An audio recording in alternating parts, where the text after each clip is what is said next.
Ranger मंदिर, modern Vidya Mandir, public school, Shiv colony, railway road, Palwal. सामाजिक विज्ञान, भूगोल, क्लास 7, पाठ 1, हमारा पर्यावरण। बहुविकल्पी प्रश्न, सही विकल्प पर सही का चिन्ह लगाइए। पर्यावरण के प्राकृतिक घटकों में शामिल है वायु और जल। आंतरिक में वायुमंडल का फैलाव है लगभग 1600 किलोमीटर है। ताजा जल पाया जाता है किसमें? नदियों में। पर्यावरण में मानव निर्मित घटकों में सम्मिलित है सड़कें। जलवायु में शामिल है मिट्टी। अब आता है रिक्त स्थानों की पूर्ति कीजिए। पर्यावरण के सभी सजीव एवं निर्जीव सम्मिलित हैं। जलमंडल पृथ्वी का कितने प्रतिशत भाग है? 70%। स्थल मंडल पृथ्वी का भाग है कौन सा? बाहरी परत। पर्यावरण मुख्यतः 2 प्रकार के घटकों से बना है, प्राकृतिक और एवं मानवीय पर्यावरण है। जैविक परिस्थितियों में मानव जाति एवं सूक्ष्म जीव सम्मिलित हैं।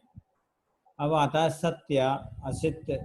असत्य लिखिए। हमारा पर्यावरण केवल जीवित वस्तुओं से ही बना है, ये असत्य है। पृथ्वी का 40% भाग जल से ढका हुआ है, ये असत्य है। मानव निर्मित घटकों में जल, वायु, स्थल शामिल होते हैं, ये भी असत्य है। पर्यावरण मुख्यतः 2 प्रकार का होता है, प्राकृतिक एवं मानवीय, ये सत्य है। पर्यावरण में मिट्टी, वायु एवं जल सम्मिलित हैं होते हैं, सत्य है। स्तंभों को मिलान कीजिए। स्तंभ आ और स्तंभ ब। पर्यावरण को मिला दो चारों ओर की वस्तुओं से। वायुमंडल वायु का महासागर है। जलमंडल जलीय आकार है। स्थल मंडल भूमि स्थल है। जैव मंडल सक्रिय परत है। अब आते हैं लघु प्रश्न। पर्यावरण के प्रमुख घटक क्या हैं? पर्यावरण के घटक 3 प्रकार के होते हैं, प्राकृतिक, मानव निर्मित एवं मानवीय।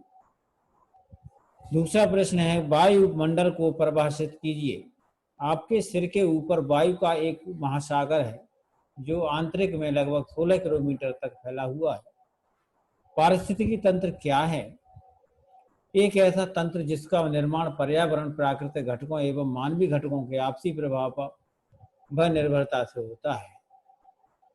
चौथा क्वेश्चन है, पर्यावरण के मानव निर्मित तत्वों को लिखिए। मानव निर्मित घटकों में सड़कें, पुल, यादगार इमारतें, बगीचे, खेल के मैदान, उद्योग, बांध, नहरें इत्यादि सम्मिलित हैं। पांचवा क्वेश्चन है, पर्यावरण के दोनों प्रकारों को लिखिए। पर्यावरण मुख्यतः 2 प्रकार का होता है, नंबर 1 प्राकृतिक और नंबर 2 मानवीय प्रकार। और नंबर 1 है प्राकृतिक पर्यावरण।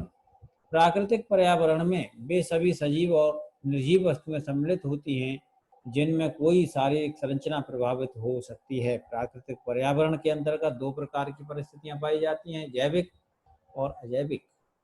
मानवीय पर्यावरण के अंतर्गत मानव जाति एवं उसकी गतिविधियां आती हैं। मानवीय पर्यावरण मुख्य रूप से प्राकृतिक पर्यावरण से प्रभावित होता है। यह प्रभाव जीवन शैली, व्यवसाय, वस्त्र, वेशभूषा, योजन, भोजन, आदतें, आवासीय स्थिति इत्यादि को निर्धारित करता है।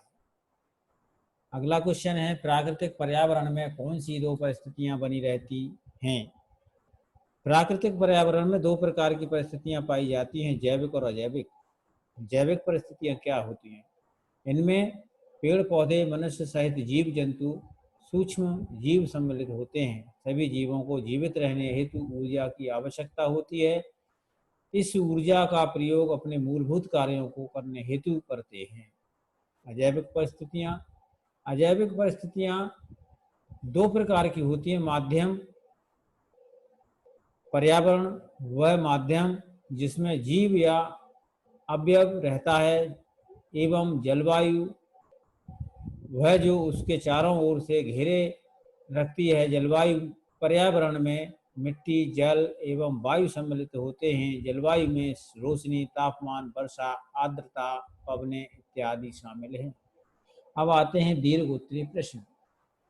प्रश्न नंबर 1 आता है कि पर्यावरण के विभिन्न घटकों का वर्णन कीजिए। पर्यावरण के दो घटक हैं, प्राकृतिक घटक और मानवीय घटक। प्राकृतिक घटकों में वायु, जल, स्थल एवं सजीव वस्तुएं शामिल होती हैं।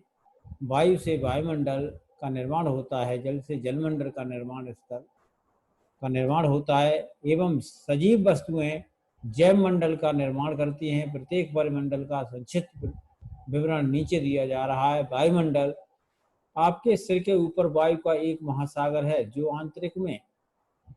अंतरिक्ष में लगभग 1600 किलोमीटर तक फैला हुआ है।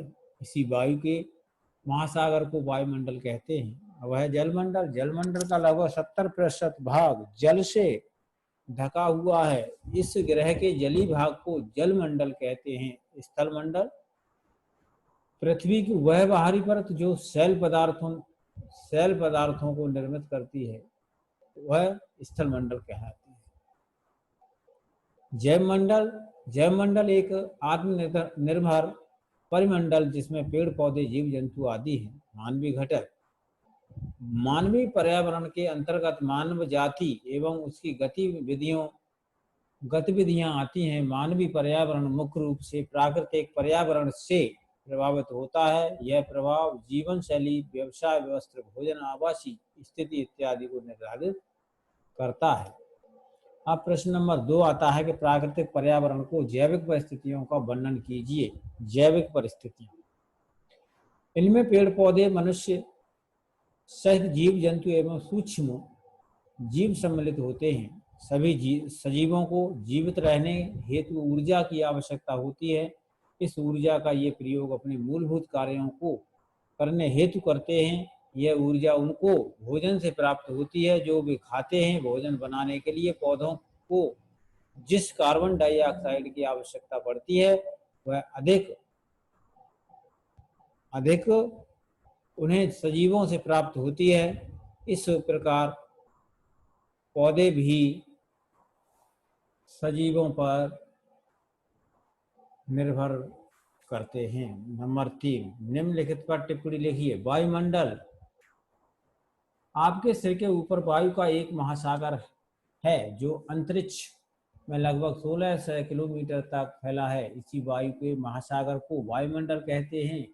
दो गैसें नाइट्रोजन एवं ऑक्सीजन मिलकर अकेले ही वायु 99% वायुमंडल के परमाणु का निर्माण करती है। वायु का लगभग 78% भाग नाइट्रोजन एवं 21% भाग ऑक्सीजन है। शेष भाग अन्य गैसें हैं। पर्यावरण तंत्र, सजीव, पेड़ पौधे, सजीव जीव जंतु विविध वातावरण बनाते हैं। ध्रुवों से भूमध्य रेखा तक भूतल, भूगर्भ, वायु, जल एवं स्थल पर जीवन पाया जाता है। वह स्थल जहाँ जीवों का एक समुदाय निर्जीव पर्यावरण के साथ मिलकर प्रभावित होता है। पर्यावरण तंत्र या पारिस्थितिकी तंत्र पारिस्थितिकी तंत्र कहलाता है। एक पारिस्थितिकी तंत्र एक तालाब जितना हो छोटा या बाग जितना और या फिर जंगल या महासागर जितना बड़ा हो सकता है। तीसरा आता है जैविक परिस्थितियां। इनमें पेड़ पौधे, मनुष्य सहित जीव जंतु एवं सूक्ष्म शामिल होते हैं। यह ऊर्जा उनको उस भोजन से प्राप्त होती है जो वे खाते हैं, परंतु यह सब भोजन वापस हरे भरे पौधों की ओर संकेत करता है। इससे स्पष्ट होता है कि जीव कैसे पौधों पर निर्भर करते हैं। भोजन बनाने के लिए पौधों को कार्बन डाइऑक्साइड की आवश्यकता है। वह अधिकांशतः उन्हें सजीव से प्राप्त होती है। इस प्रकार पौधे भी सजीवों पर निर्भर कर रहते हैं। धन्यवाद।